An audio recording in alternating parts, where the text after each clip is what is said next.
for that to take place. But in this case, you are looking at granting someone a tax holiday to do it. And I think the trust fund policy is quite clear. It says, look, we are going to knock off what it costs you to fix this road from your income tax. So it's not really as if it's saying, look, you're no longer going to pay tax anymore.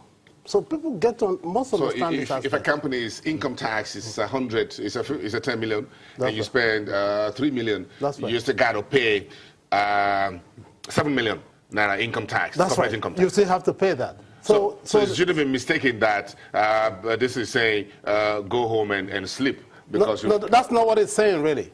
I think it's not coming down to that. What it's really looking at is, look, if you're paying, if you spend this amount of money to fix this road, and then your income tax is Y, then you're going to knock off that component of the cost from your income tax. Now, what is also very interesting is I've also noticed that a couple of guys have looked at it from the viewpoint of, look, there are also other opportunities for us to get up tax. We are looking at trying to combine some of these opportunities and then also weigh the impact of, so for instance, applying the tax on cigarettes on liquor. That's an interesting thing to do. But again, be mindful of the impact of that, because naturally, those in those sectors will now begin to agitate that this will also lead to what? Job loss, because the demand will shrink and things like that. So it's not a very easy thing to do, but you need to really take a decision and move on to drive it. It's interesting, and we get some of our viewers reacting to this conversation. Yes. On social media, on Twitter. Yes. And Ipemosa says, Nigerians are not inspired by a mere national infrastructure policy. We need an integrated national infrastructure master plan. So I just asked you a few minutes ago about the national transport policy that Rotimi Amechi's ministry is putting forward. Then you have the regular Ministry of Power, Works and Housing, that is in the business of infrastructure. Then you got the Kemi Adeosun's Road Trust Fund.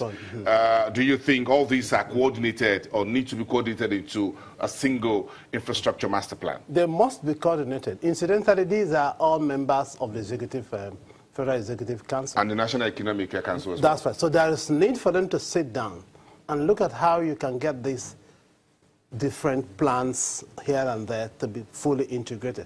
Now, what is interesting in the act of integration is simply that we are looking forward to a situation whereby take the one for moving people. All the time, most of the time, we tend to focus on goods and cargo. But what about those that actually drive these goods, use them to produce? They also need to move.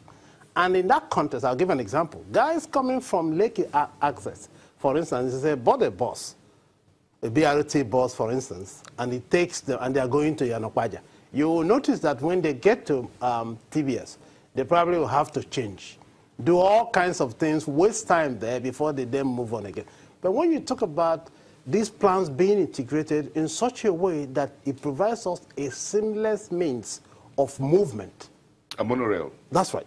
A seamless means of movement. It means simply that with just one ticket you bought at Ekpe, you could get to Yanokwaja, K2, or anywhere without having to stop anywhere to buy anyone. In other words, that ticket stands as the integrating factor that will now link you up to the road, link you up to the rail, link you up to the monorail, and so on and so forth. These are issues we expect them to keep in mind as they try to pull this together. In other words, the Ministry of Finance, the Transport Ministry, right, Amechi's ministry, and Fashola's ministry need to come together very quickly. They need to come together very quickly, look at these things, see the points where there has to be some element of integration taking place for you to really drive the transport infrastructure. Back to the Road Trust Funds. Yes. A few issues, and folks over the last few days, since last week, when this was announced, late last week, said, look, this looks good, the tax policy looks good, but again, what about the quality of the roads that will be repaired?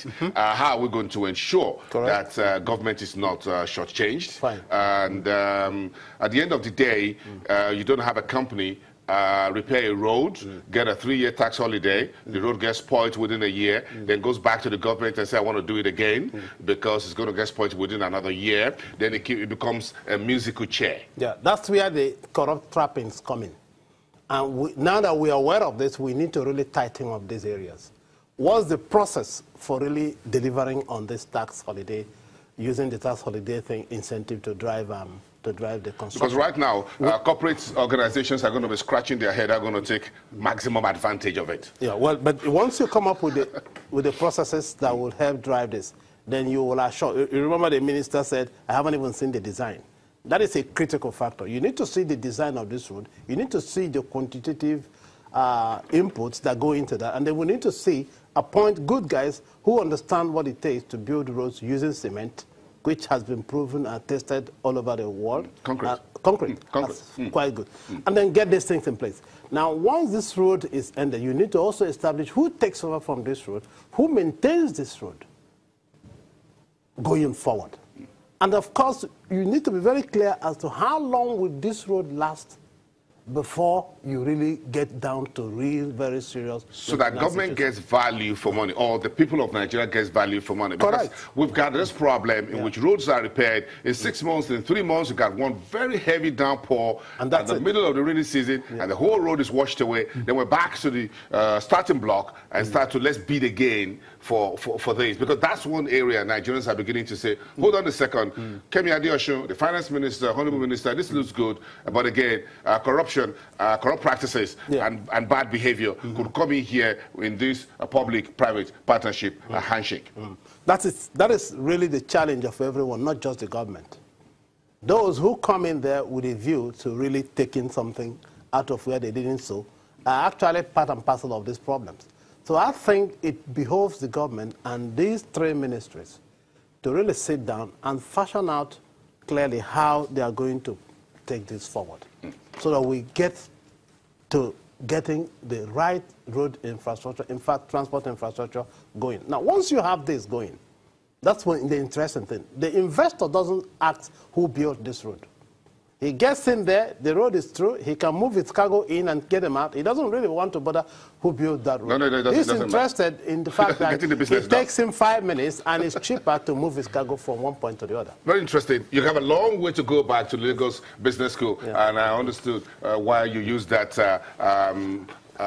example boarding from all the way from Lekki, because that's where Lagos Business School is. You got you have a long hour of drive ahead of you. Frank Ujadi, a faculty member of the Lagos Business School. Let's continue the conversation, and then we take it all the way from Main Street to the Market Street.